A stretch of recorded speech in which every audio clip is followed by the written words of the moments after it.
Mic number 1 میں اگر کوئی غیر مسلم بھائی ہو تو میں والنٹیئر حضرات سے گزارش کروں گا کہ وہ ان کو موقع دیں۔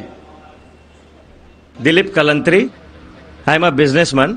میرے کافی مسلم فرینڈس تھے، وہ اکثر کہتے تھے مجھے کہ اسلام میں بیعت سے دھندا مطلب پیسہ لے کے دھندا کرنا غلط ہے۔ مجھے اکثر وچار آتا تھا کہ یہ کیسے ڈیولپمنٹ ہوگا، لیکن آج کا پریزنٹ سینیریو پورے دنیا کا دیکھتے ہوئے ایک ماننا پڑ رہا ہے کہ جس نے اپنا گھر گروی رکھ کے قرض لیا اور پروفٹ جس میں ملتا ہے اس شیئر بازار میں لگایا، ان کا گھر بھی تباہ ہو گیا۔